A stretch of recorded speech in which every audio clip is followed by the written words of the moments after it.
If everybody will be seated, we'll start this hearing about 6 minutes after the start time is supposed to be. You'll have to bear with me. This is my first time standing up here in front of everybody.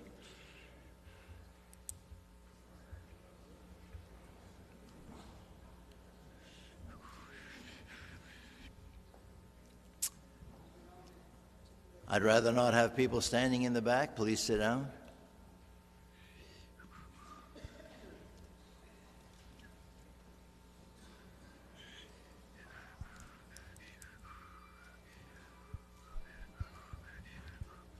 I muted my phone. It's time for you to mute yours.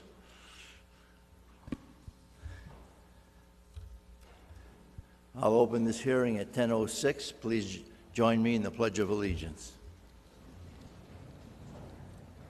I pledge allegiance to the flag of the United States of America and to the republic for which it stands, one nation, under God, indivisible, with liberty and justice for all. Thank you. You may be seated. Before we start this morning, as you may all know, this bill was scheduled to be exec with a decision from the committee this afternoon.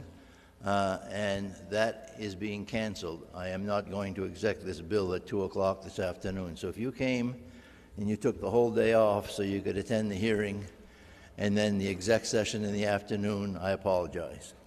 The exec session will be announced at another date and time. We were expecting a lot of input on this bill, and execing it this afternoon would be premature. I will make the same announcement at the end of this hearing. I'll open the hearing on House Bill 1749, relative to the state's authority to prohibit or regulate firearms and relative to the Selectmen's authority to manage town property. I'll recognize Representative J.R. Hole as the first speaker.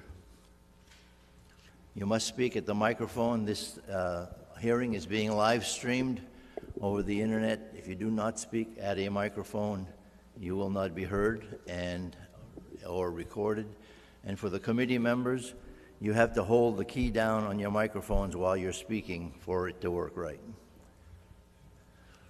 Thank you, Chairman. Representative Hole, serving the towns of Dunbarton and Bow, Merrimack 23. I'm here to introduce House Bill 1749, relative to the state's authority to prohibit or regulate firearms relative to a selectman's authority to manage town property.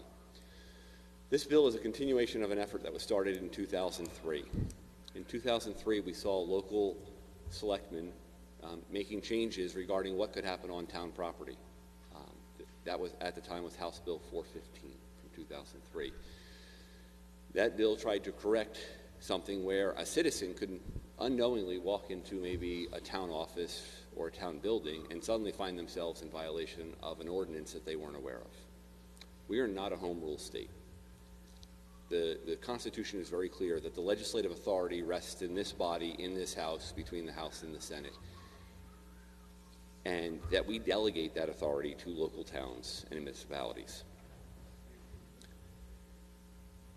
The issue at hand is, even though that statute is, and this is RSA 159-26, has been on the books for a number of years. It's been on as a piece of legislation, more or less unchanged. It was modified once in 2011 to add knives, so you couldn't regulate firearms or knives, and that was signed into law. It has been on the books more or less unchanged for 15 years, without one exception. Yet today we still see issues where this happens. I pulled and added to the legislative findings just the news articles for the first portion of this year. I'm not picking on the towns that were highlighted. It wasn't supposed to be an attack against those particular towns. It was just, these are the things that are in the current news about towns making judgment calls regarding their property, their buildings, that are in violation of this statute. Those legislative findings are important to consider, and I think and I can share with the committee, and I'll send you copies of the news articles for the file, so the clerk has those news articles as reference, which is why those findings were there. We can't have a school board start suddenly saying that this is going to be a gun-free zone, and then carry that to any activity where those students are that may, in fact, be private property. That's not an acceptable thing. You'll have citizens who are carrying firearms for self-protection who suddenly find themselves running abreast of a violation of an ordinance without knowing it. This bill does something that other states have done. Florida is a good example, where they had what is known as a preemption statute on the books for a number of years. They found that there was violations. Florida then enacted a penalty phase to it, and this is what this bill does. It takes and adds a penalty section to the law, just like when we create other laws up here. We don't just create laws and says, don't do this. Most of our laws say, don't do this, and if you do this, there'll be a penalty. That's how statutes are created. This creates a penalty. There is an amendment in front of you which has, has slightly changed language in terms of how the penalties are enacted. There was some discussion yesterday that the penalties, some people thought the penalties were over the top, that just violating the statute would be, a selectman could be caught without knowing that they got in trouble and that they violated the law. So this would make it clear in this updated language that they would not only have to violate the statute, they'd have to violate a court order that was issued to them to say don't do this before the penalty section would kick in.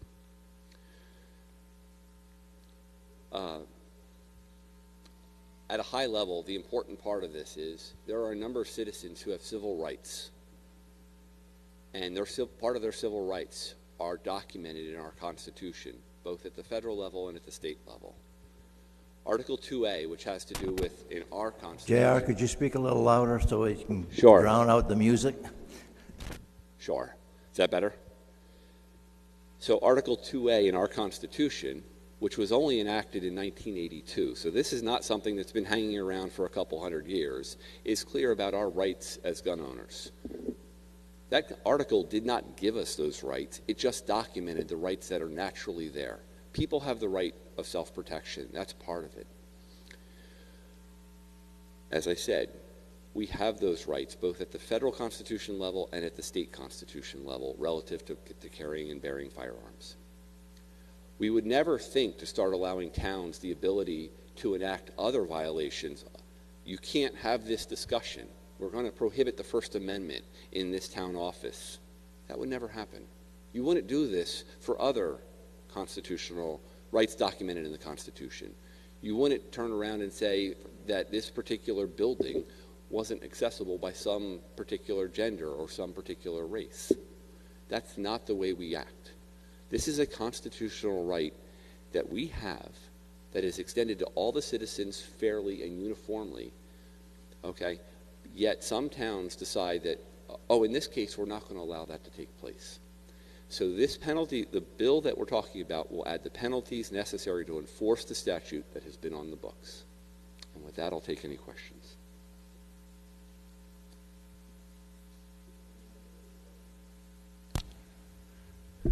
Representative Matthews?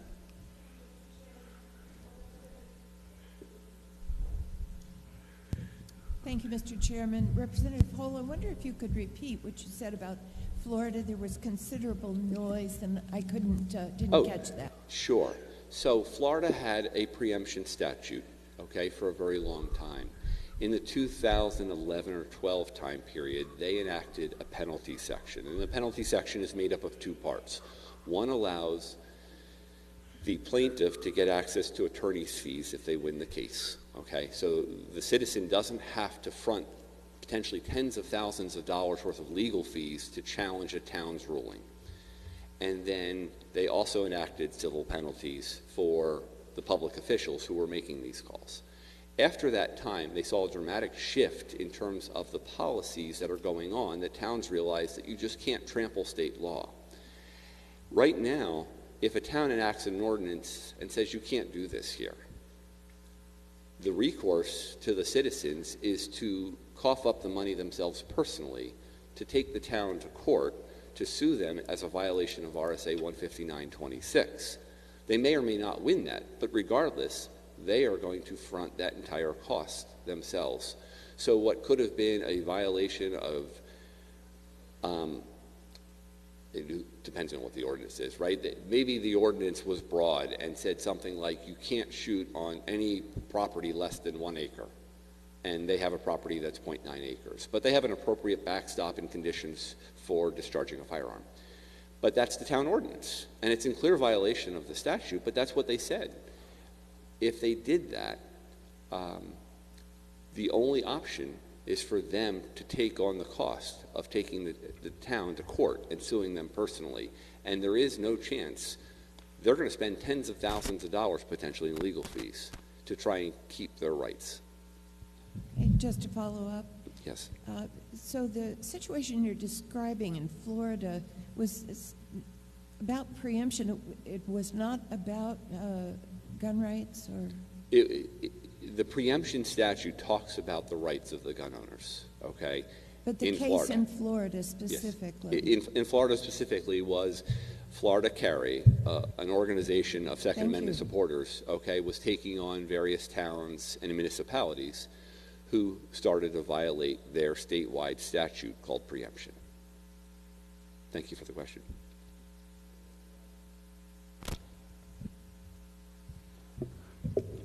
Thank you, Mr. Chairman.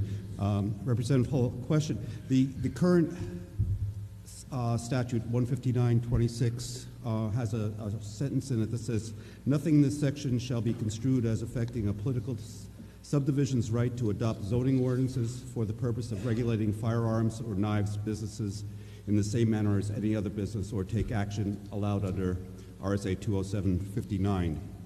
I don't see that language in the revised bill. How does the new bill affect the ability of towns to zone? So the question, this would leave, the way this was written as the amendment, right, is any authority relative to zoning would have to happen in a statute. So if the State House said, and we want to issue this as authority to local selectmen to create zoning laws, it would have to be done in statute. So yes, it does strike that section out. So just to clarify, there is no statute today that allows planning boards to set up a zone for firearms, that sort of thing. So that is missing today?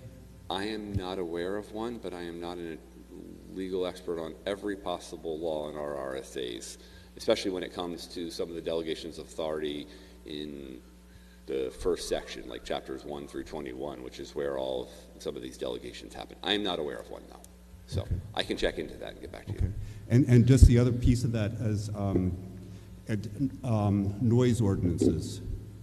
How would this impact noise ordinances in a town? That's a great question, because we're seeing a potential, someone's trying to shut down a range up in Enfield because of a noise ordinance. And firearm owners have, in some cases, purchased land, own it privately, have gotten together and set up ranges that have been in existence for years and years and years, and all of a sudden they're now facing potentially shutting these ranges down because of other encroachments, noise being one, right? That is not something, the individuals who purchased that land, that set up that entity, that range in Enfield or other places, did so at their own cost. That is their personal property, or maybe a corporation's property in the case of Enfield. I don't know how that club is actually legally classified, but that is owned by them. And now all of a sudden, neighbors and people down the block can start affecting their personal property rights. We saw a range. Someone was attempting to put a range in Warner, and they ran into all sorts of legal hurdles. That's unfortunate. Okay, that doesn't impact the ability to, that's a retroactive application, but does that impact the ability of municipalities to enact noise ordinances and right, going if forward? they want a noise ordinance, it would have to be through statute. Representative Levin.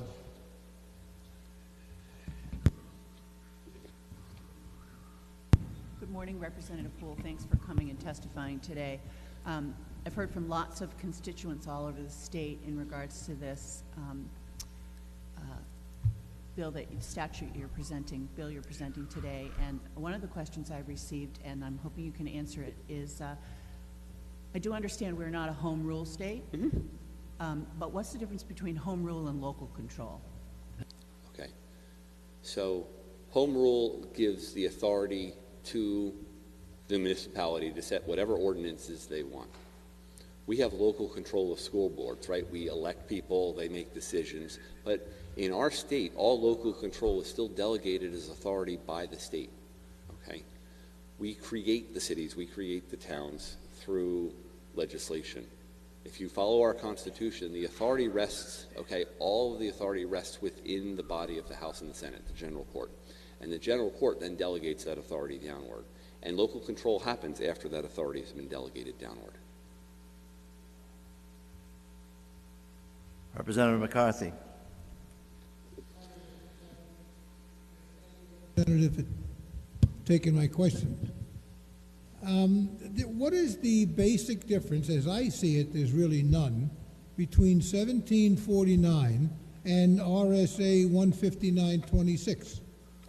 So, Except the penalties section of it. So I'm talking there- about the prohibitions themselves. What's the main difference? thank you, Representative McCarthy. There are a couple of changes. One is it adds the penalty section, and the other is it strikes out the clause regarding what to do about delegations of ordinances, which is where some of the issues are. Noise ordinances being one, potentially making rules about use of either town-owned land or even privately owned land in town. How could a selectman, if they're violating the law today, could turn around and say any parcel less than 4 acres is insufficient to have a home range on. Therefore, we're going to prohibit all home ranges under 4 acres. And even though 4 acres is more than reasonable to create a home range, that if a policy could go in, and someone who's purchased land in that town would be at a disadvantage legally to be able to take the town on to try and win that battle. That's why ordinances have to come out. Follow up, sir. Thank you, Representative. RSA 15926 is on the books, and if this law, 1749, this bill does not pass, it's going to stay on the books. That is correct. Having said that, if these municipalities have laws, rules, regulations, ordinances that are in fact in violation of 15926, are they not opening themselves up for suits? Well, they are. The issue is right now they have a significant financial advantage because they have the town's resources to counteract any lawsuit where the aggrieved individual has to front the cost, the legal cost, for them to be able to take the town on. There's been concerns and questions about the penalties, the civil penalties portion, but truly leveling the playing field would let the plaintiff, in this case, the person who's the aggrieved individual, if they win the lawsuit, to have access to the legal fees to cover the cost for doing that. That happens in other parts of our statutes, so why not have it here as well? So that's one of the advantages in passing the bill outright, is just having access to the attorney's fees if you win the lawsuit. Go ahead. Make believe we're in committee, Representative, and you don't have to ask for a follow-up.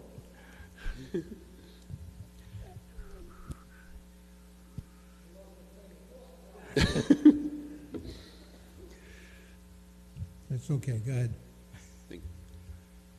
Thank you all. I don't see any other questions. Thank you, Representative.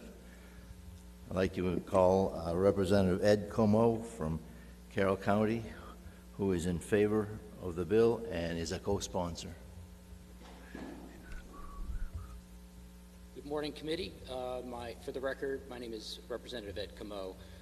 I represent Ossipee, Wakefield, Effingham, and Brookfield. About 4 years ago, I want to speak to the penalty portion of this law. About 4 years ago, I was filming I went down to film a meeting in Atkinson. You can Google my court case. It's Atkinson versus Como. I went to videotape the meeting, and a police officer and selectmen refused me entrance to the meeting. I reminded them of 15926, that they were breaking the law, and the police officer showed me their rules, and one of their rules is No firearms are permitted in the chambers with the exception of those being carried out by certified uniformed police officers. This went on for about an hour, held up the whole meeting. So I sued them because I knew that this was against the law. I had to expend about $5,000 of my own funds to sue them. The selectmen arrived in the court with two attorneys and 2 police officers, including the chief, and they continued to say they were enforcing the law. They tried to use the case that I was within 1,000 feet to a school, but I'm also, at that point, had a permit or a license to carry. So the judge threw it out. But I had to expend $5,000. They expended nothing. The taxpayers had to pay for that. So I'm hoping that the penalties in this legislation will fix that. And that concludes my testimony, and I will take any questions. Seeing none, thank you very much. Thank you. I'll call Representative Wayne Burton from Durham, who is opposed to the bill and asks for 2.5 minutes. Thank you very much, Mr. Chairman. Thanks for the committee. If we had an award in the House for the most bizarre bill of the year, I think I'd nominate this one. In my 8 years in the legislature, I've never seen a bill that singles out 2 towns, one for banning target shooting and one for trying to ban guns from their schools, as a problem. To me, that's not a problem. That's New Hampshire at its best, when each town can set the rules that they think is best for their town. I take it we're a Dillon state, I think, right, for you scholars, that we can only do things as the state allows. But that sentence at the end of the current law that allows us to set zoning and so forth seems to cover that. I can't believe, for example, that the police firing range we have in Durham would have to come to the state to get the hours of operation approved. I can't believe that in Durham we don't allow hunting on our town lands. I can't believe that I'd have to come to the state to get a permit for the town to do that. That's something that citizens of Durham want. I would strongly urge that you take no action on this bill until you know exactly what their implications are, not just for the use of guns on property, but what about the town's ability to regulate other kinds of things unique to our towns? Durham is not Claremont, is not Berlin, is not the other towns in the state. And I think we need to be very careful before you go forward with this. And I would urge that it be defeated if it can't be changed into something that fits the New Hampshire bedrock political culture. Thank you very much. Any questions? Seeing none, thank you. I recognize Representative Dan Itza from Fremont, who supports the bill and asks for less than 5 minutes. Is 30 seconds enough? A little more than 30 seconds, but the question has been arising as to the constitutional juxtaposition of the towns and the state, and that's covered in Part 1, Article 29. The power of, and before I begin, it uses the word ought, and a lot of us misconstrue ought as being like should, but it's not. When you look at should, shall, ought is the highest level of instruction. It is that which must be done because it is the right thing to do. Duty. And that is the current dictionary definition, but that is the definition. So when you see ought in our Constitution, it's one of these things that's really at the top. The power of suspending the laws or the execution of them ought never be exercised but by the legislature or by authority derived therefrom, to be exercised in such particular cases as only the legislature shall expressly provide for. That's pretty strong. That's the article that identifies us as not a home rule state, because that delegation of authority is to subordinate legislatures. The towns, the counties, those were the only things that existed at the time that this was written. We had no administrative agency, so it doesn't refer to them.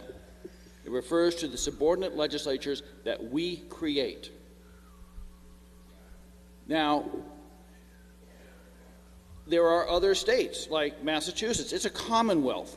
A commonwealth is an aggregate of towns.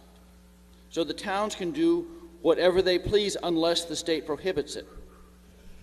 The way we are organized, the towns are not allowed to do anything except that which we permit. That said, when we see a town violating state statute, particularly in a way that aggrieves citizens of the state and other residents, it's incumbent upon us to take what action we feel is necessary to ensure that the towns don't violate our state statutes. And this is a case where towns have taken upon themselves. There have been towns that have put extra qualifications on the concealed carry license. There have been towns that have put ordinances on where people can carry firearms. That's because firearms are a hot-button issue. But we have not permitted them to do that. And if our state statute is not sufficiently strong to encourage the selectmen and city councils to obey the statutes, then we must strengthen them. It's that simple.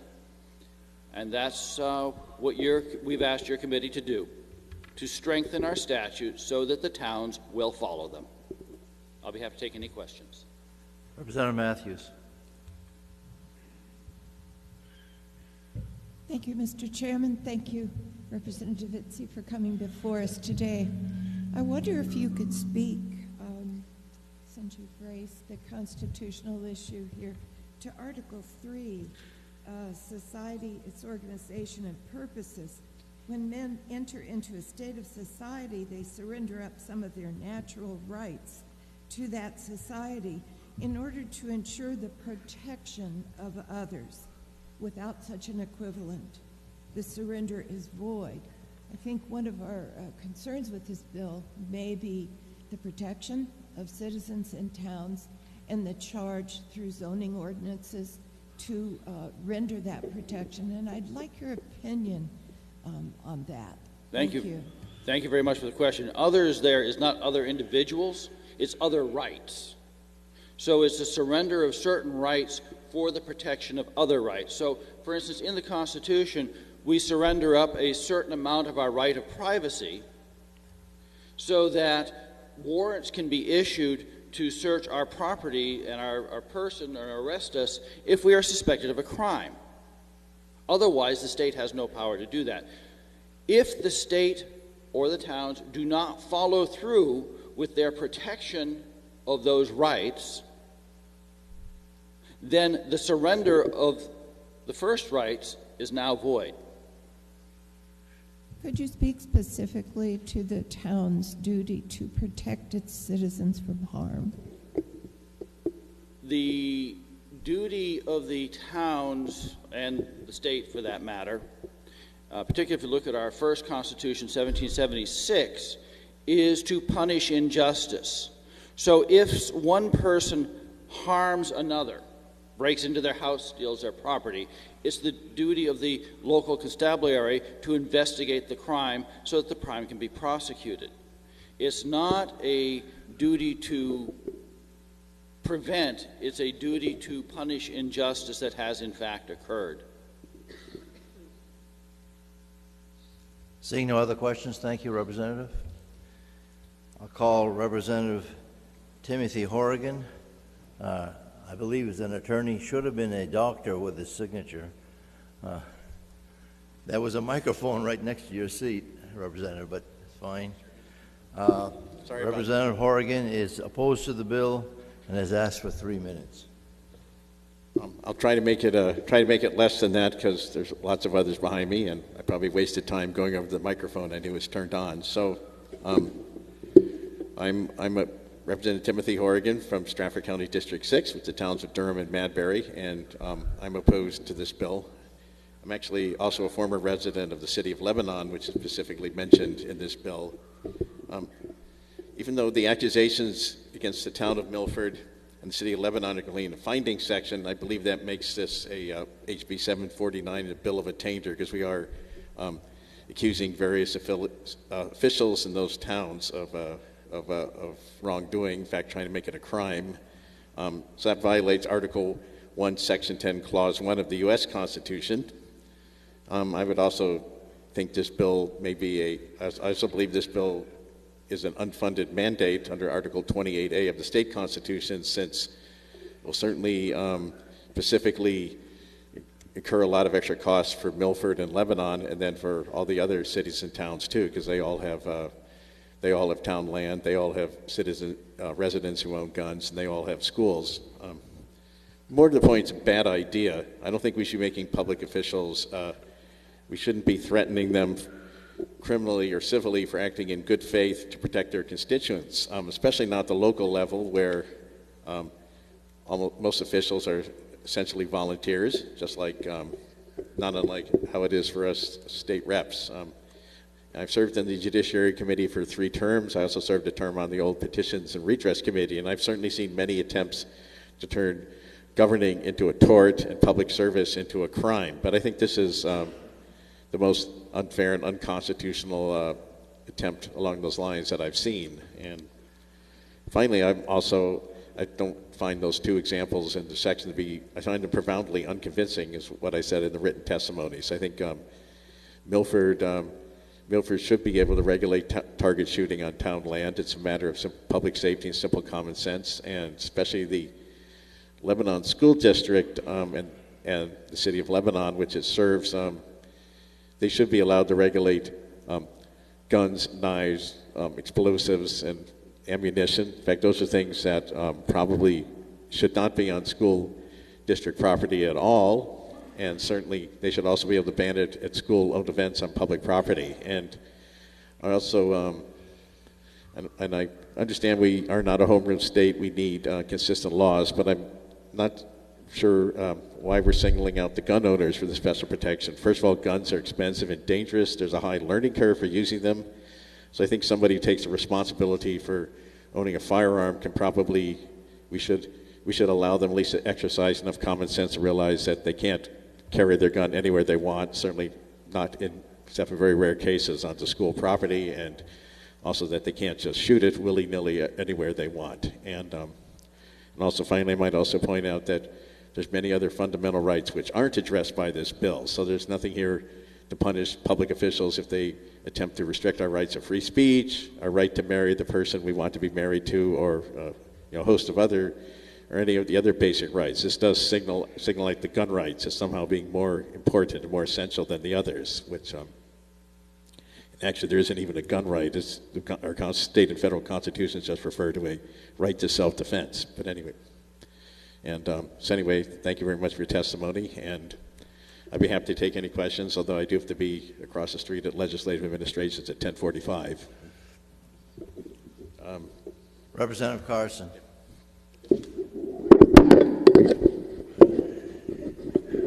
Thank you, Mr. Chair. Yeah. Representative, recently, I believe it was in the town of Hopkinton on some town land, a bicyclist was using a tract of land to go out and enjoy the backcountry, and was accidentally shot by someone who was also exercising their right on that area. I guess the question is that an example of where local officials might want to regulate the use of that land? Yes, I haven't heard of that case until you mentioned it, but it sounds like a tragic situation, and certainly the right of the person that ride the bicycle to enjoy the land is just as important as the right of the person who was shooting his gun was. And of course, bicycling is not quite as dangerous an activity as firing guns is too. So there's probably we should probably be a little bit more permissive about where people can ride their trail bikes and where they can shoot their guns. Thank you. Representative McCarthy. I would like to remind you of Article 29 of the first part of the Constitution, but other than that, Article 8 of the first part says that all power originates in and is derived from the people. Now, what would you consider a crime, or would you consider it a crime, if an individual violated the Constitution of the state, the Constitution of the United States, and statute promulgated by the state of New Hampshire. You seem to have a problem with the fact that because those things did happen, the individual or the positions were named. I don't understand that. I'm not sure if I can answer the question. I mean, I did notice Article 29 right below Article 28A when I was checking to see what it actually said, and I'm familiar with Article 8. But I mean, I think this is one of the cases we should leave the law where it is. We already have plenty of protections should a state official step out of line. Representative Ryan. Thank you, Mr. Chair. So, like you, I'm from a university system town, and I'm wondering if you have any special information for us about how this might impact our state colleges and universities, and whether it will cause a reexamination of existing prohibitions in any way. I mean, I know that they have very strict restrictions on weapons on campus. They want to keep it that way, partially just because that's the policy they choose to have on their property. And also, there's a federal gun-free schools law, which forbids guns on educational property. But that's actually, although it's hard for state authorities to enforce it because there's no corresponding state law. But although I'm not an attorney either, unlike Representative Hull. So, but yes, that's I definitely do know the universities. I think all the universities in the state have very strict restrictions on firearms and a lot of other legal activities just for purposes of public safety and just the general peacefulness of the campus. Yes. And so, as your understanding is that that authority comes from the preemptive power of the federal government and not from the state. I'm not sure. There is a federal law about it, and there are state laws, and then the colleges have their own rules. You know, there is, and I guess there is a bill in another committee which is we're not debating here, which is trying to force public universities and colleges to allow guns on campus, but that's not the bill that's before you here. So, Seeing no other questions, thank you, Representative. I'll call Mr. Howard Zibel, representing the judicial branch of the New Hampshire Supreme Court, has no position on the bill and asks for 2 minutes. Thank you, Mr. Chair. Not a committee that I've been to many times, but I have been before this committee in the past. It's a pleasure to be here. I just wanted to point out on behalf of the judicial branch one very important issue. This bill contains a very, very broad grant of authority to the legislature. In fact, in the opening paragraph, section 2, says no public or private entity shall prohibit the sale, use, etc., unless expressly authorized in statute. The separation of powers gives the judicial branch certain powers, and there's been case law that says the judicial branch is entirely responsible for what happens in the courtroom. Control of the courtroom is a matter for the judge. Very likely this broad grant to the legislature, without excluding that, could run afoul of some existing case law. So I just came here to point out that as written, the grant of authority could lead to a constitutional issue that's already been litigated, we don't need. So if this bill moves forward, I do suggest that control of firearms in the courtroom be left for the judge. Thank you. Thank you very much. I see no other questions. Representative Carson, you had a question?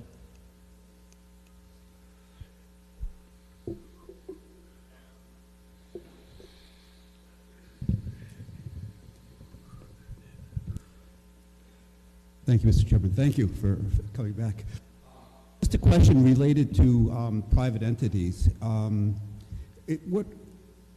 if a private entity accepted state money, either in terms of a grant or, say, a private school accepting scholarship money that came from the state, would that fall under this law, this bill as it stands, do you think? I'm not here to give advice as to what falls under the bill.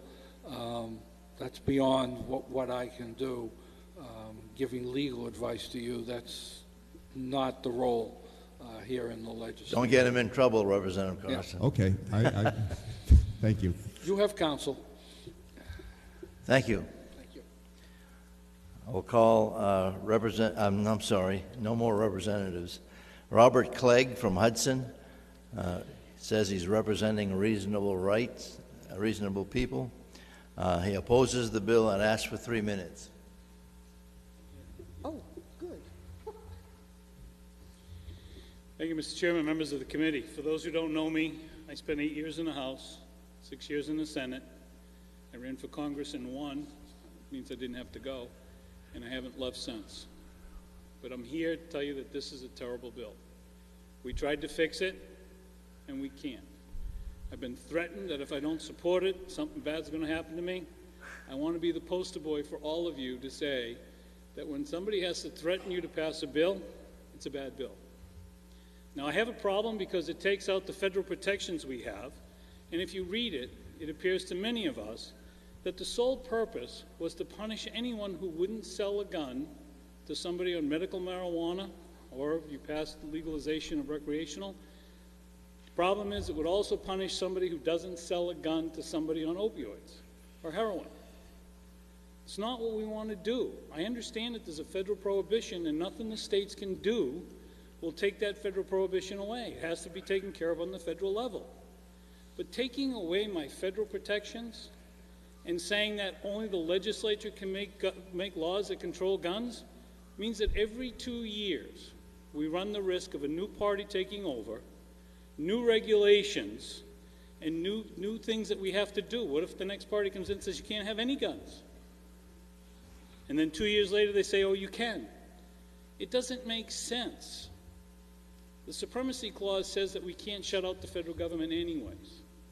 And to say that I have to sell a gun to somebody I don't feel is qualified or I agree should be prohibited, or I'm going to get fined $5,000 is ludicrous. So I would ask you to do the right thing. Just kill the bill. It can't be fixed. We tried, and at the last minute somebody decided to change it again. We can't even get agreement amongst the industry itself. I'm part of a gun group. So are others. We don't like it. Some will stand up here and tell you, let's have it. And like I said, some of you may get phone calls threatening you what's going to happen if you don't support it. And I'll say it again. If somebody threatens you in order to get a bill passed, it's a bad bill. Thank you, Mr. Chairman. Thank you. Seeing no questions, thank you very much for your testimony. I'll recognize Michael. I'm French, and this last name certainly isn't French. Yakubovich, who supports the bill and asks for 3 minutes. Thank you. Michael Yakubovich of Hooksett. To me, this is more than just a gun bill, because I'm elected to the budget committee in town, and I see what's going on at the town level. And to me, this is a separation of powers issue. Can you speak a little louder? Yeah, separation of power issue more than anything else, because the town officials often come up with things that are not found in RSAs and make stuff up, and it's very hard to hold them accountable, because the law that says that they cannot create gun rules, possession in town, on town property, or within town lands already exists at the state level. The bill 1749 only tries to strengthen that, because holding the town official accountable is very hard. And in the letter from NHMA, which is Municipal Association of the New Hampshire Town Employees, they even state, and they admit to my surprised that the towns frequently enact ordinances that are invalid either for lack of authority or because they're preempted by state law. Something like this I would be ashamed of that happens, and it should not happen if there are penalties that hold them accountable, because it's their job to know the law, it's their job to follow the state law, they get paid for it. It's not the taxpayer's job to hold them accountable and spend their own money to ensure that, ensure that an innocent person gets accused or gets arrested over something as serious as a firearms violation, which does not exist. So I'm in support of this bill. Please accept it as it's written. Thank you.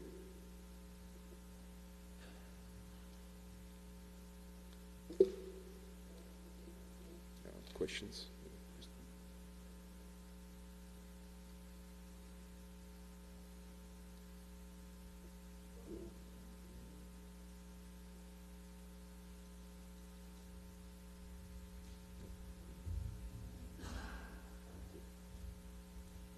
Committee members would have no questions when I step down, right? So Right. thank you very much Thank for your you. testimony.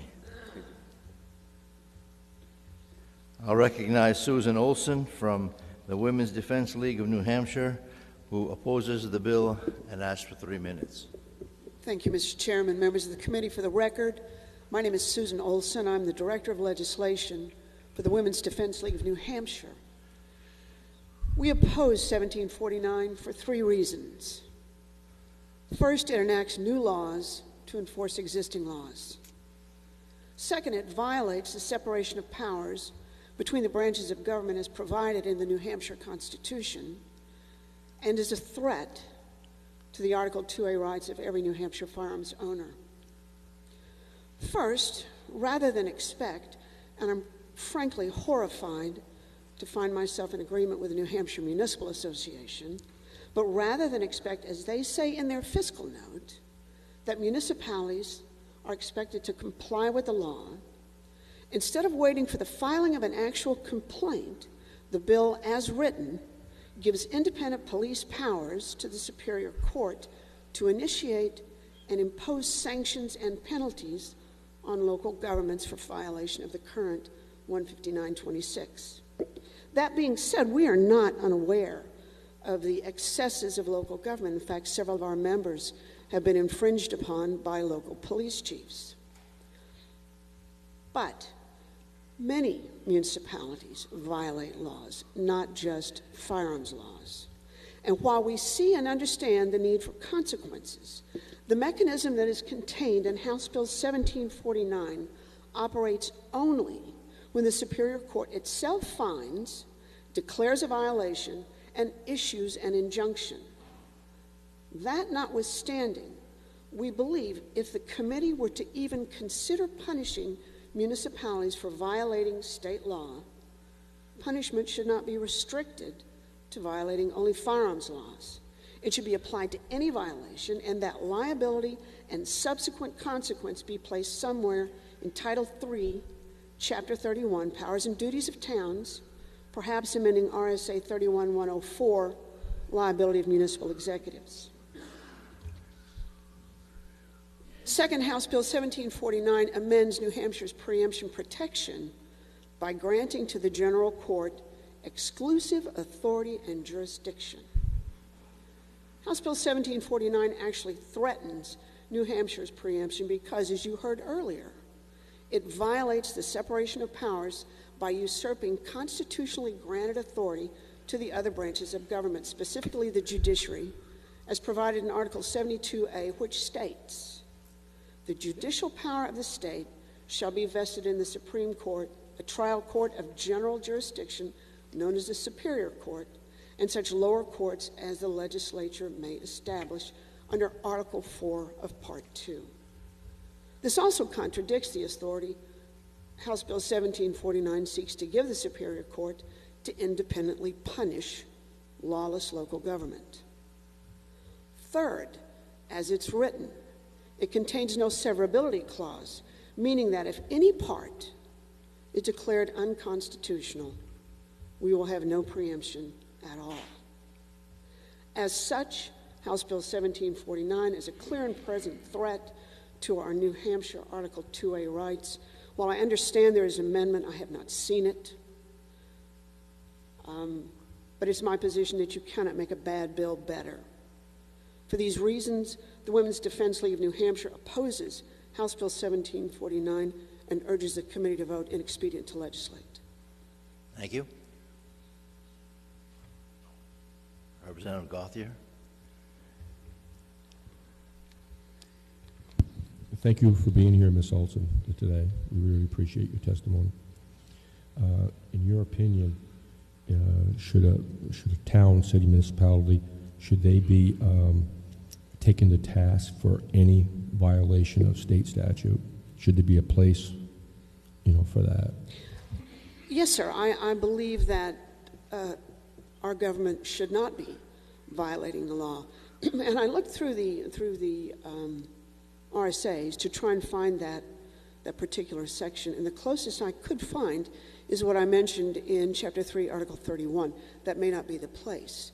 But if we are going to punish local government for violating the law, then we should punish them for violating any law.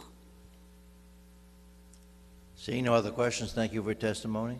Thank you, Mr. Chairman. Appreciate it. I'll call Shannon Alford, representing NRA, ILA, supports the bill, asks for 2 minutes.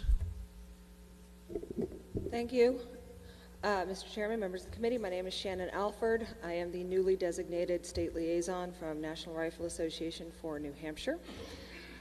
We support the concept presented in the bill. We do understand that there is an amendment, and hopefully with working through the process, we can come to a piece of legislation that serves its purpose and is agreeable to everyone, create some good law here. In general, this is something that we have seen not only in New Hampshire, we've seen it in some other states where a state has a preemption statute on the books and the local municipalities just enact ordinances or attempt to regulate firearms in violation of that preemption. And as was discussed previously, there really isn't a mechanism to eliminate those illegally passed ordinances and regulations. We've seen similar legislation passed in Pennsylvania. Similar legislation is being considered right now in Ohio and in a handful of other states. And this is something that we support on a matter of national policy and support it in New Hampshire. Seeing no question, Representative Trelevin. Took me a minute, Mr. Chair. Thank you very much for coming today and testifying, and possibly you can answer the question I've had for quite a few moments here listening to other folks testify. Is there a federal law, and what is it in regards to school grounds and gun possession? The Federal Gun-Free School Zones Act creates a zone around K-12 schools. It does not apply to the university, secondary, after secondary education level, the college and university level. It only applies to K-12 schools. And the Federal Gun-Free School Zones Act essentially says that within, I think it's 1,000 feet, and I'm not 100% certain on that, is a gun-free school zone unless the state chooses to authorize individuals to carry within those school properties. So, for example, in my home state, if you have a carry permit, you are authorized to carry on school property. And because I was not necessarily prepared to answer that specific question, I can't tell you what New Hampshire's exact situation is, but I'm sure there will be others who are able to answer that question. Thanks. May I inquire as to your home state? Virginia. Thank you very much for coming today. Seeing no other questions from the committee, thank you for your testimony. I'll call Judy Silva, representing New Hampshire Municipal Association, is opposed to the bill and asks for 3 minutes.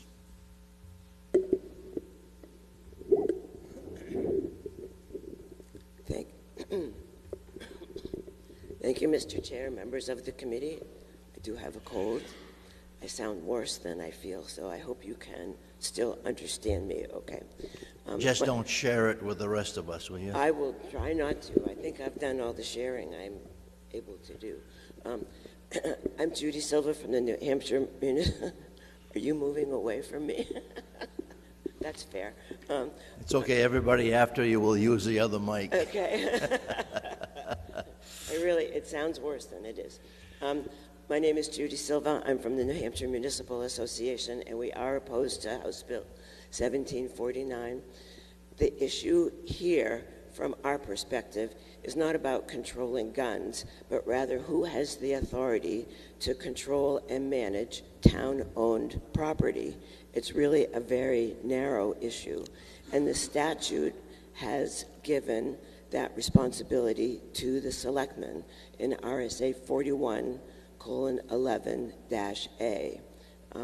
So I would submit to you that the towns that have taken action pursuant to that statute have not violated RSA 159:26, although I think that may depend on how extensive the regulation may be.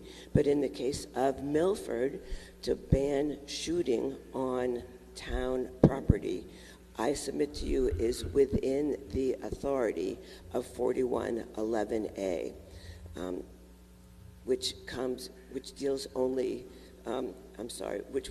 and this bill would take that authority away. Clearly, the statute, being 159:26, prohibits municipalities from enacting ordinances regarding any number of things, but the use of town property is different. The selectmen and the town meeting, neither of them can pass an ordinance that would prohibit people from carrying guns in town buildings.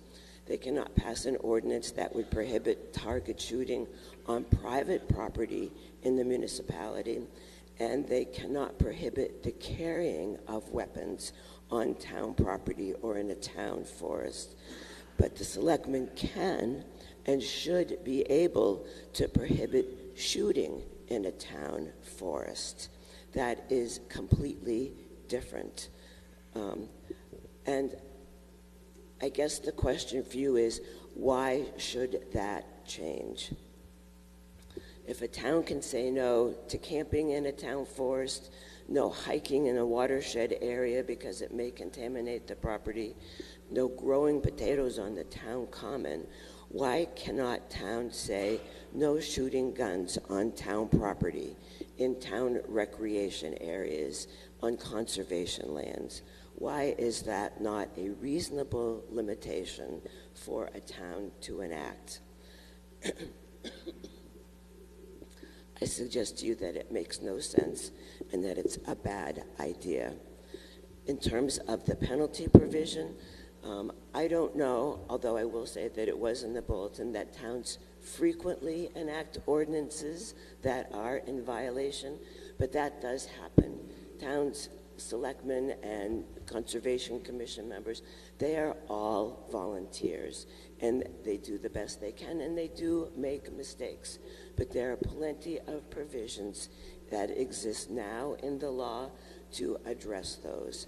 If an ordinance is found to be illegal or beyond the authority of the town, which could also be the town meeting or the Board of Selectmen to enact, there can be an injunctive action filed against that.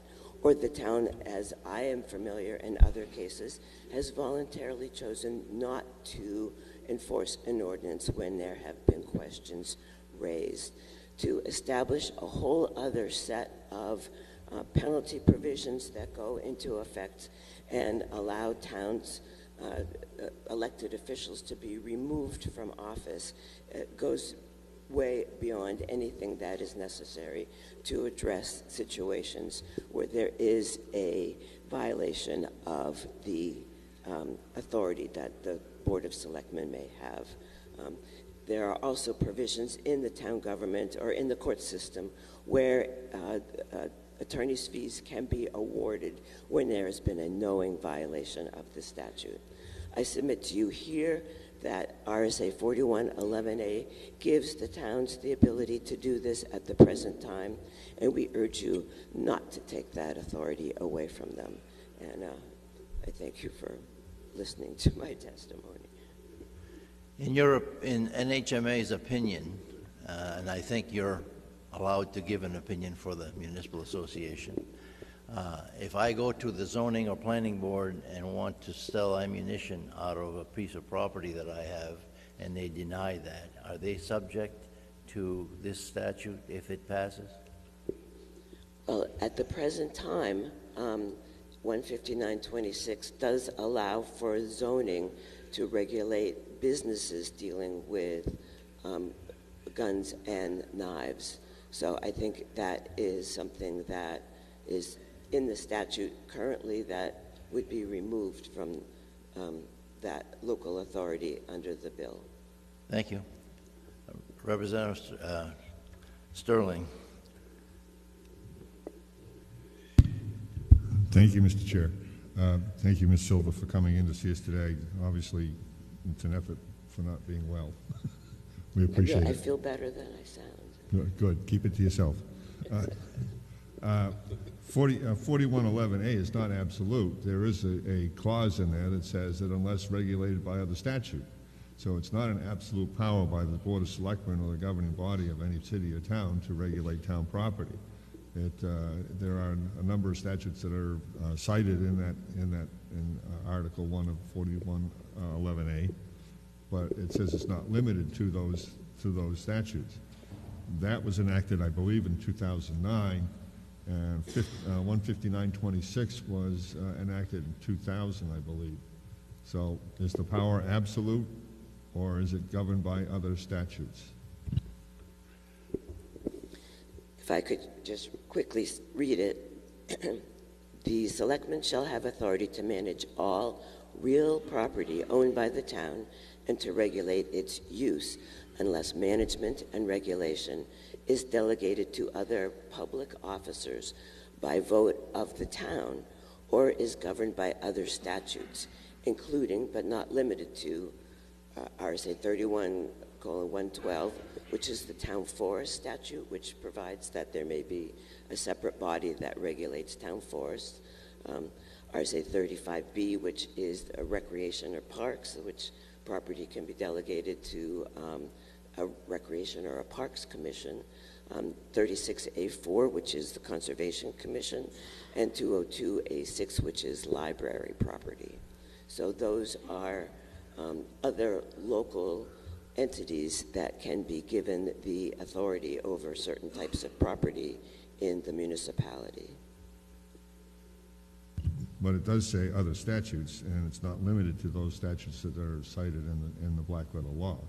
So there is, if RSA 15926 is on the books already, the town does not have the right to manage town property in that instance.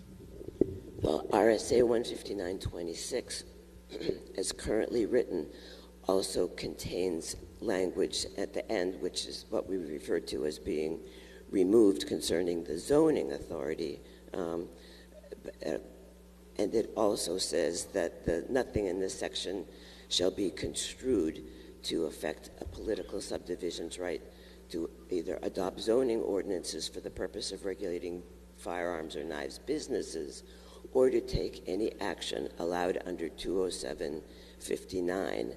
And 20759 is the statute that deals with exclusive authority to the state over hunting and the propagation and management and preservation of wildlife. But that statute as well says that nothing in the statute shall be construed as affecting a political subdivision's property rights concerning land owned and controlled by that entity.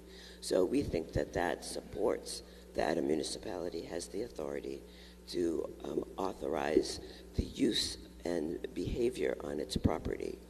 Again, we don't think a town has the ability to say you can't carry a weapon on town property, but we do think that a town has the ability to say that you can't shoot it on town property.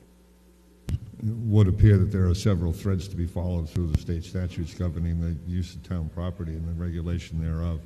And it may take some time to unravel them. Would you agree with that? It may take take some people some time, but we think that when you unravel them, the result is clear. Thank you. Thank you. Seeing no other questions, thank you. I'm sorry, Representative McCarthy, I can always count on you. Thank you, Mr. Chair. And thank you for taking my question. You know, as I read through 15926, it starts out with to the extent consistent with federal law, and then further on down it says, except as otherwise specifically provided by statute. And then down at the bottom it says you cannot zone out gun shops and ammunition shops because you have to follow by the rules of RSA 20759.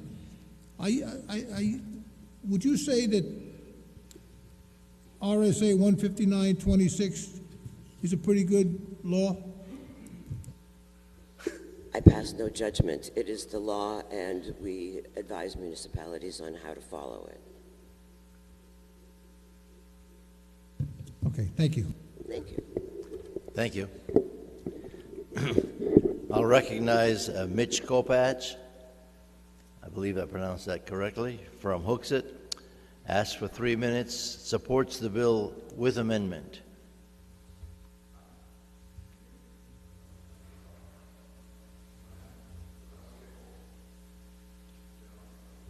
How about that? Can you hear me now? Okay, I want to pass my testimony off to our attorney. There's a lot of stuff going on here today. We have an amendment that's been submitted to everybody, and a lot of people are talking about the non-amendment. And I think the amendment addresses a lot of that. Our attorneys here can explain why the original bill is bad and why the amendment is good and solves, I think, everybody's problems in the room. So if it's okay with you guys, could Nicole Fortune, who's going to speak later, just have her speak now? Doesn't matter to me who uses your 3 minutes. Okay. Well, she's going to use 5. Is that okay? Because she's down for 5 later, so we're going to save 5 minutes if she speaks now. How about that? You get out of here 5 minutes early? Make sure that we submit her name to the clerk Okay. for the record.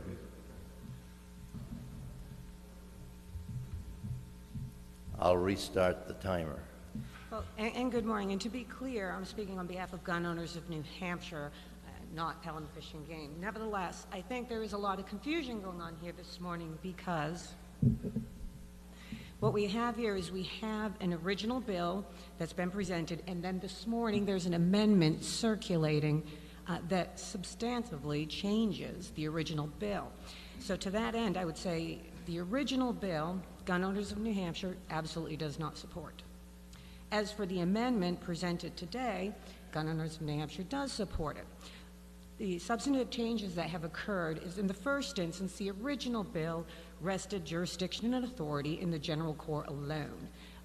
As has been previously mentioned, that is a violation of separation of powers and checks and balances. That has since been fixed in the amendment. Additionally, the original bill created a situation where if a police officer were to enforce a bad ordinance, or a prosecutor was to prosecute that bad ordinance, or if a court was to issue judgment against a bad ordinance, they could be held liable with a $5,000 civil penalty. That has now been removed. There's an exception created for good faith enforcement. The third change that has occurred, which is the most substantive, is the original version of this immediately goes into a penalty phase. If a town passes a bad ordinance, they're going to get slapped with $5,000. That has now changed, and it's been created into a two-tier sort of system. The first tier is if the town creates a bad ordinance that violates this RSA, they get an injunction. If they violate the injunction, or if they ignore the injunction and try to pass a similar statute to get around the injunction, now they're facing the civil fine. So it's a two-tier system. So it isn't just that they have to pass an ordinance that violates the statute. They then have to be notified by a court and ignore the court as well. So those are the three big changes. There's other minor changes as well, but those Let me pause your testimony for a second and explain something to you. When a bill is submitted to a committee, the bill now belongs to the committee. It is no longer the sponsor's bill. I know that the sponsor has submitted an amendment, and you're speaking to that amendment. That amendment is not before this committee at this time. Now, some member of the committee has to propose that amendment. The sponsor cannot introduce that amendment, give it to the committee, and have it become something that the committee must consider unless a committee member introduces it to the committee. So I'm going to let you continue talking about the amendment because it's before the committee in written form but not official at this point. And I know that it makes a difference to the bill, but just understand that that amendment right now is not a part of this hearing, but I'll allow you the leeway to talk about it anyway. Well, thank you, and I do understand that, but I just wanted to discuss it in that manner because, again, gun owners of New Hampshire, the bill as submitted before you all do not support, and we just don't want that confusion. The amendment we do support, and those are the reasons why, and I simply wanted to point out those differences because they make a big deal with regard to how this, if anyone were to consider the changes, it's two totally different statutes, really, and I just wanted to make those points. Thank you. Representative Gauthier.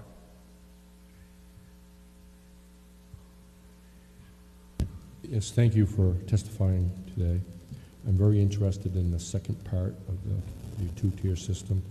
How much would be the civil fine there to the municipality? In the two-tier system, that's part of the amendment. What that entails is in the first instance, as a practicality, first instance the town passes a bad ordinance. Any person in that town or who's affected can go and get a temporary injunction or a permanent injunction. The thing about injunctions that I'm not sure everybody understands is you get on the website, you fill out the injunction, and the court either issues it or it doesn't. Either way, the town has 10 days to respond. They can acquiesce and say, you know what, you're right, and it's over, it's all done. Or they can choose to fight it, and then it will proceed in a court proceeding. The second tier, what it would do is if that injunction is granted by the Superior Court and then the town violates it, now they're looking at the $5,000 civil fine. Seeing no other questions, thank you. I'll recognize Sean Mulholland from representing the town of Allenstown, opposes the bill, asks for 2 minutes.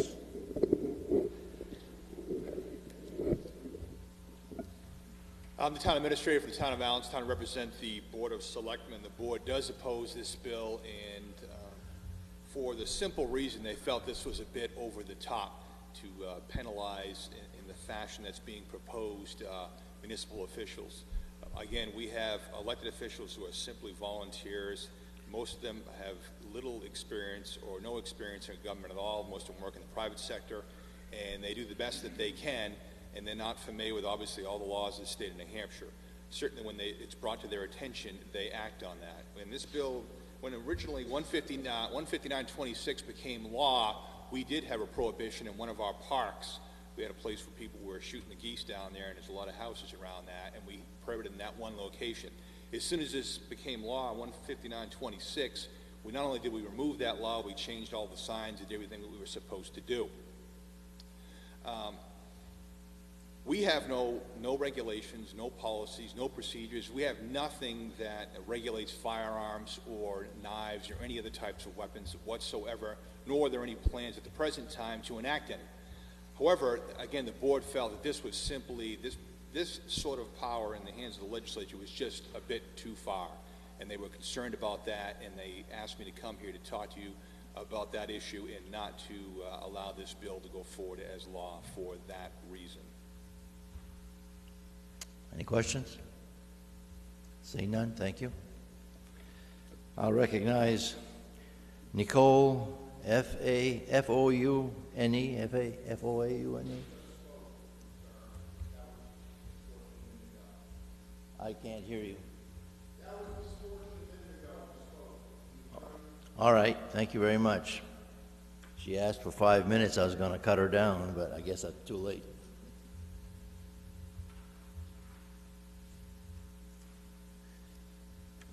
I recognize Mark Fougere from Milford Board of Selectmen. Opposes the bill, has written testimony, asked for 5 minutes. Make that a quick 5 minutes, Mark. Yes, sir. Thank you. My name is Mark Fougere, Chairman of the Planning Board Selectmen in Milford. I would like to thank the committee for allowing me to speak on House Bill 1749, a bill we strongly oppose. I would typically let our representatives speak on bills that impact our community, but given the unusual, inappropriate use of disparaging rhetoric contained in House Bill 1749, we felt it necessary to come in front of you today. I just got sick. First, we'd like to address the bill's opening purpose statements. The purpose of the findings section of legislation is to provide the legislative body, as well as future readers of the law, with the true facts which motivated the bill and support its goals. By contrast, the findings of this proposal are misleading, factually inaccurate, and simply put, biased and untrue. Factually, the town of Milford is not in violation of RSA 159.26, nor are there any court decisions that support such a conclusion.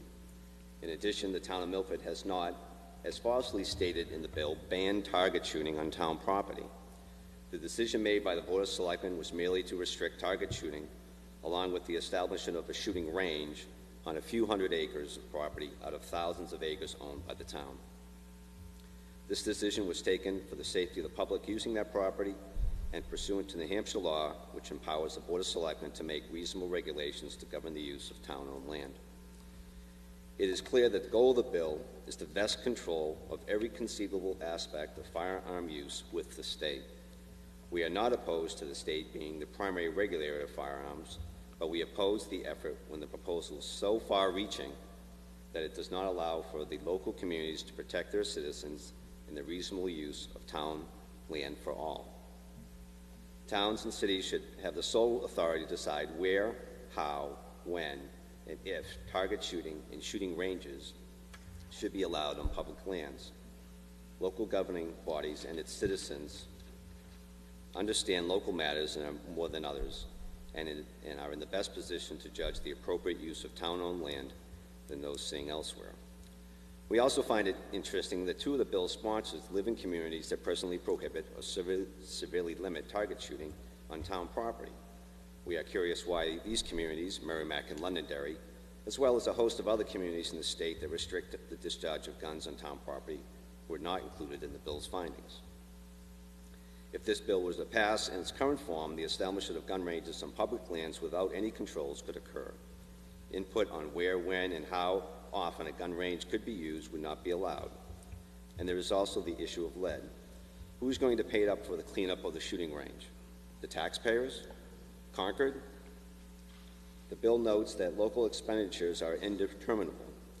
Let me attest that the cost of cleanup of lead can be tens of thousands or hundreds of thousands of dollars. Finally, the most outrageous aspect of the proposed bill are the penalties proposed against public officials who are upholding their oath of office to protect the public. Not only are those penalties draconian, but they have the clear goal of stifling reasonable and fair opposition discourse by frightening those local officials with sanctions. The bill is not a democratic piece of legislation and is not worthy of the general court. A neighbor of mine flies a flag proudly in his yard that says, "Don't tread on me." We urge the committee to reject this radical bill, allow local communities to decide on how use of public land should move forward, and vote this bill to ITL. Thank you. Questions? Seeing none, thank you, Mark. Thank you.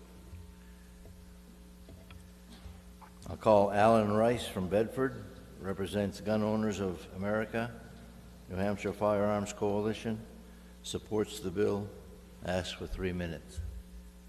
Thank you, Mr. Chairman. For the record, my name is Alan Rice. I'm a resident of Bedford, New Hampshire, and I'm here in my capacity as president of the New Hampshire Firearms Coalition, which is an organization of firearms owners, manufacturers, and dealers. And I'm also the state representative of Gun Owners of America, which is a national firearms advocacy organization. We support the concept of firearms preemption. Our attorney has spoken at some length with Ms. Fortune, who spoke to you a few minutes ago, about her proposed amendments that I believe were submitted to the committee. For the record, we support the original bill, but we actually like her proposed amendments better. My remarks are generic in terms of the concept of preemption. A constitutional right which we have in New Hampshire, to own, carry, and use firearms does not stop at the town line. Law-abiding gun owners need to know that whatever building they walk into, whatever town border they cross, they're not going to run afoul of some obscure municipal ordinance, and that was the reason RSA 15926 was passed in 2003. The state of Florida had a similar law from 1987 through 2011, which was similarly ignored, with local ordinances being passed, gun bans in county buildings and things of that nature. When they enacted an amendment similar to House Bill 1749 that placed financial penalties into the law, nobody actually paid the penalty because the ordinances were repealed very quickly. And they realized that they could not pass these ordinances. I've heard a lot of references to town land and the control of town land by the selectmen. The selectmen don't own the land. Every taxpayer in a specific town owns that land. Similarly with the school boards are voted in to administer the schools, but the buildings and grounds are owned by the taxpayers, the local taxpayers. And that's an important distinction. And I wanted to also discuss Mr. Zeebel, who spoke about the courts and they wouldn't be able to control firearms in their buildings. There's a specific legislative carve-out that this bill does not touch, and that's RSA 159:19, which refers to court security and allows courts to prohibit the carrying of firearms in courthouses, courtrooms, and that nature, any area controlled or used by a court. So I just want to take that off the table. It's completely irrelevant to the bill at hand. A prior speaker spoke about marijuana users and guns and things of that nature. The bill doesn't regulate licensed firearms dealers. Licensed firearms dealers are regulated by the federal government. And if a person fills out an application form to buy a firearm and they write down that they're a user of marijuana, whether we like it or not, whether we agree with it or not, that licensed firearms dealer cannot sell a gun to someone who says they use marijuana, which is a federally controlled substance. This bill doesn't have anything to do with marijuana or gun dealers. It has to do with local units of government who are violating the law. Most other laws that a local unit of government might violate do have penalties. The criminal code has lots of penalties. There's statutes in the criminal code on point with local officials stealing, using municipal funds for their own use and things of that nature, and they all have penalties.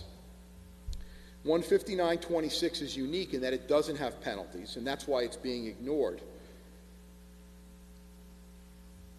The purpose of the bill is to gain compliance. It's not to make anybody write a personal check. It's not to intentionally penalize anyone. It's to make the towns follow the law. Both of the organizations that I represent support strongly the concept of preemption, that meaning that the entire field of firearms regulation is controlled by the state, and the purpose of that is consistency for people who travel. We're a big state, but we're a small state. It's easy to cross town, county, and city lines, and gun owners need to know when they lawfully carry a firearm, they're not going to risk arrest for something that's not a crime 3 towns over. And that's what this is all about, and I would ask the committee to vote the bill ought to pass. Thank you very much. Am I under time? Am I on budget? Oh, you're way over. I'm sorry, Mr. It's a good Chairman. thing you're good looking. Representative Rand.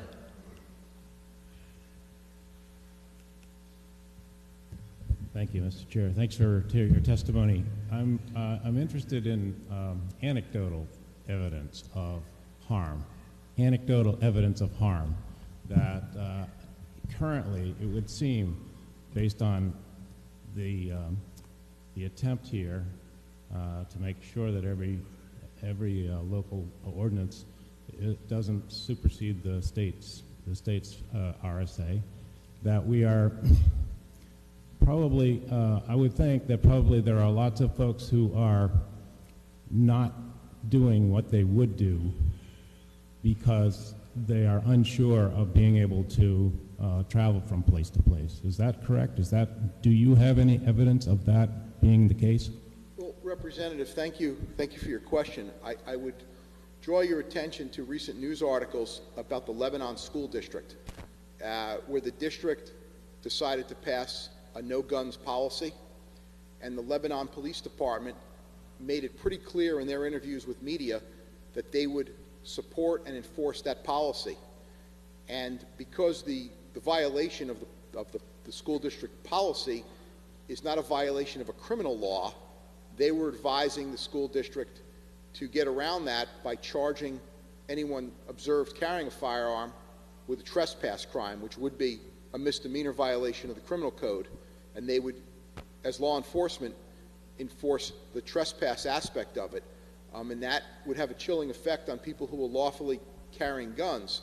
And it's important to note, the prior speakers talked about the Federal Gun-Free School Zones Act, and my colleague from the National Rifle Association was correct. It does not apply to colleges and universities, but there's also a specific carve-out for K through 12, and the carve-out being if the person carrying the firearm has a license or permit issued by the state where the school is located, they're exempt. So in short, we don't have a state-level Gun-Free School Zones Act, and if the person carrying the firearm has a New Hampshire pistol revolver license, they're free to carry it on the school grounds, but yet the Lebanon School District feels otherwise, and the Lebanon Police Department seems to be endorsing that policy. So that is current. It's happening now. It's been in the news for quite some time.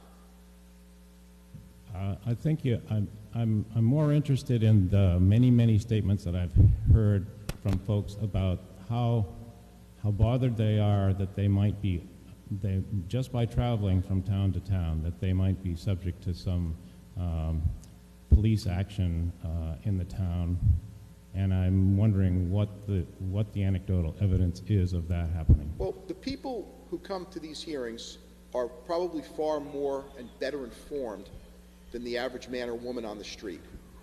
And the average man on the street hears the town of such and such said no guns in town buildings. They're not going to research the law and say, well, it contradicts RSA 159.26.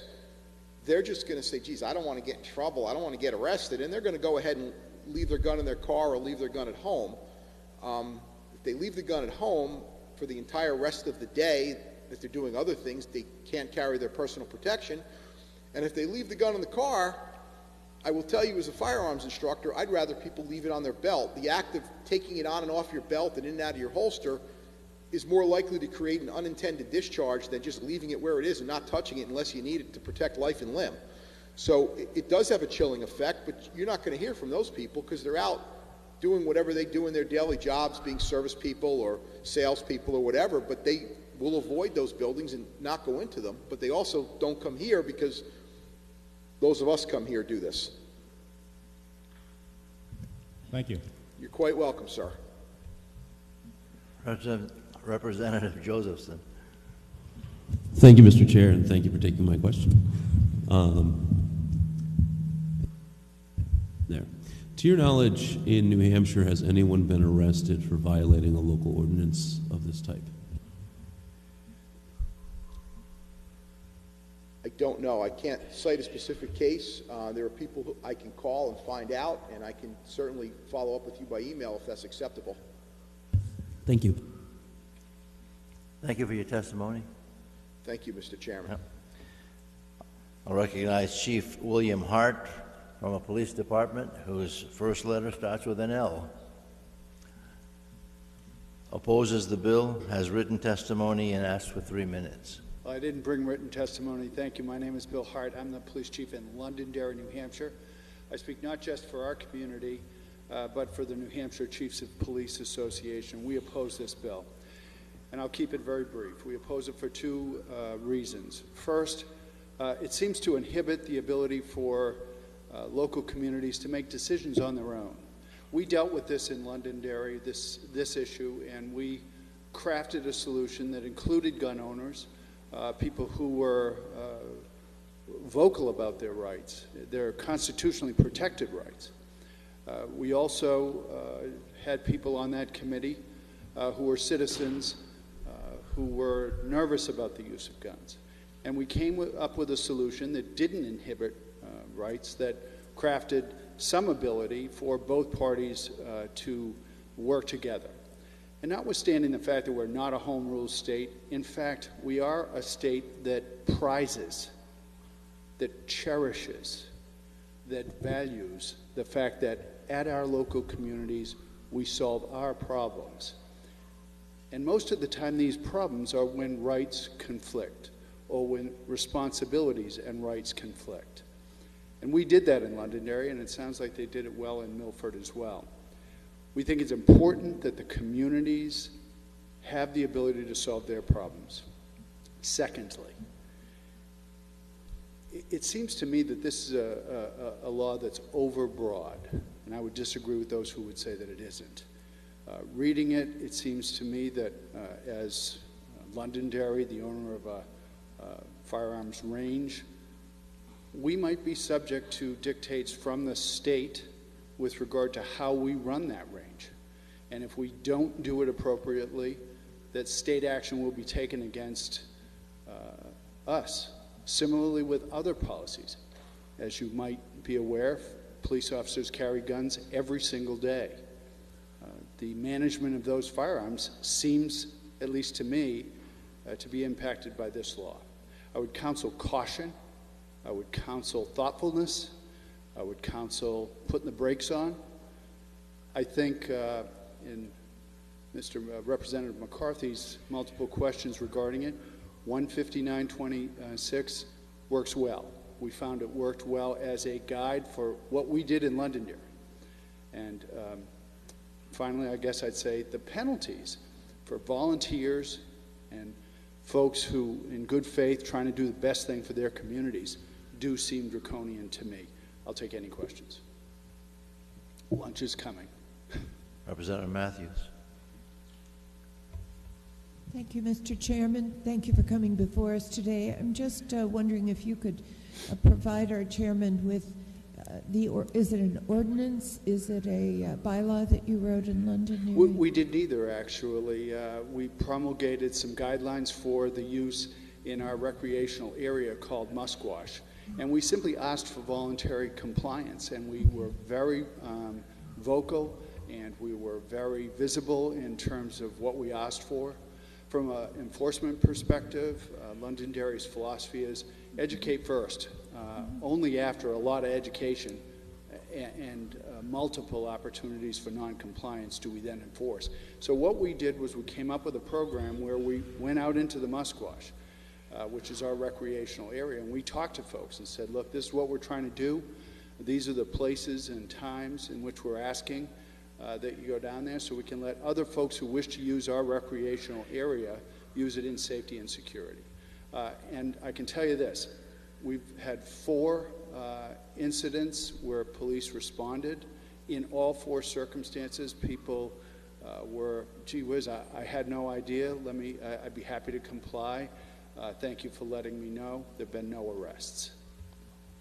And this recreational area that you speak of, is it a conservation easement or town park? It's a town-owned with a conservation easement on it, about 600 acres. Thank you.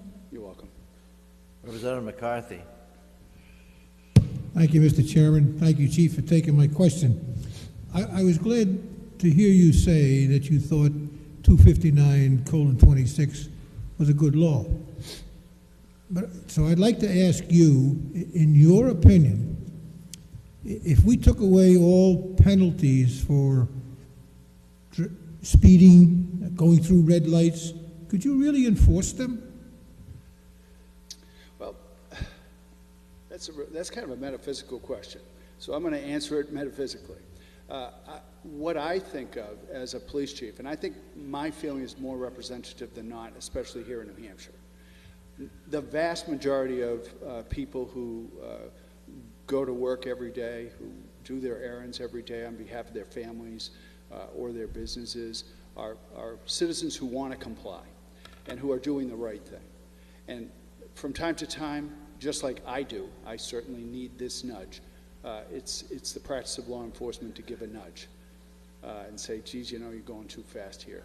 So if you're asking about penalties in general, I think penalties to be articulated, to give notice so that a citizen can have due process rights are a good thing. In this circumstance, I think the penalties are draconian. Representative Sterling. Thank you, Mr. Chair. Thank you, Chief. Thank you for your service to law enforcement. It's much appreciated. Thank you very much. You said that you established guidelines for the use of this area. Is that correct? That's right. So there's no ordinance or bylaw or anything? Correct. We did not make an ordinance nor a bylaw. And you also said that there had been 4 instances of interaction between your police department and users of this range? That's correct. But there had been no arrests? Well, let me be clear. It's not a range. It is a recreational area. We have a separate firing range for police officer training. Okay. But so people are permitted to use firearms in this recreational area? That's correct. Under certain guidelines? That's correct. Right. So, but if you'd had interaction with your police officers and citizens in that recreational area using firearms, but you said there were no arrests, but under what authority would you have arrested them? Well, there are other circumstances in which a person could arrest. For an example, if a person was asked to leave and refused to leave, you may have the situation where a criminal trespass might be available in that circumstance. It's not a position that I recommend. Our goal was not to have enforcement action, rather to educate, get compliance, so that the varying citizens who use that area, some with concerns about safety and security of their homes, their children, their families, and others with legitimately constitutionally protected rights to own and use a firearm could live together. Sounds like you've struck a good balance. Thank you, sir. Thank you. Representative Rand. Thank you, Mr. Chair. Thanks for coming to talk to us this morning. My pleasure. So I'm just wondering if, since you managed to find a way around having an ordinance, which is what we've been talking about, and why wouldn't other towns do the same thing? But what I'm more concerned about is if we do pass this, do you think this will cause you to be unable to continue to use this workaround? It may. The use of the term preemption seems to me to be, with a small p, accurate. It preempts the actions of state actors to, in effect, solve the problems of their local communities. It takes some rights, constitutionally protected, no doubt, and says, no more talk about it. This is, and frankly, the way we get things done in New Hampshire is we say, I get your rights are very important, constitutionally protected, but we have these concerns, and can we work together? And you know what? In most cases, we certainly can. Thank you very much. You're very welcome. Thank you for your testimony. It's been my pleasure. Thank you very much. Judy, could I impose on you? Could you pick up the blue sheets in the back and bring them down to the vice chair? You know what they'll look like. I'll recognize James Gaffney from Warner. Supports the bill. Did not put down a time that he wanted to speak, so you will get less than 3 minutes. Thank you for your time. My first concern is that there are representatives of various town governments, selectmen, others, that are serving on this board. And I'd like to make sure that they either recuse themselves or declare themselves in conflict, if they have not already done so. And I'm sorry to call you out, Clyde, on this, but we are both from Warner. The bill specifically addresses representatives of various towns.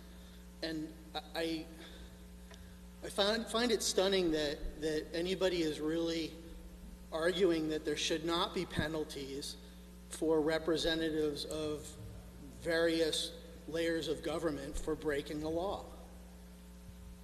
Like the gentleman brought up before, if we didn't have penalties for speed limit, for breaking, the law as far as speeding, motor vehicle laws, any number of other things, let alone violating people's rights, do we really expect people would follow the law? Of course not. This bill attempts to correct a problem that exists within all layers of government, not just in New Hampshire. I mean, this is specific to New Hampshire, but it is a problem that extends to all levels of government across the country. And as we've heard from other people, other states have attempted to enact solutions to various aspects of it. I think that this is a good first step. People can argue about the specific language of it, but I do believe that people who serve in government should not be exempt from penalties for violating other people's rights. Thank you for your time. Any questions? Seeing no questions, thank you for your testimony. Chief? I wanted to correct a misstatement that may engender more questions.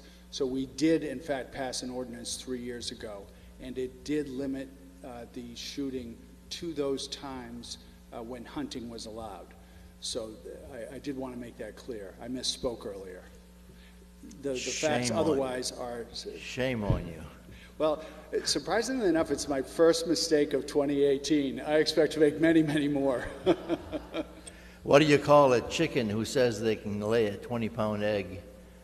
I don't know. An exaggerator. Thank you. She has a question. Representative Levin. Thank you, Mr. Chair, and thank you for the correction. Now I've lost my train of that horrible joke.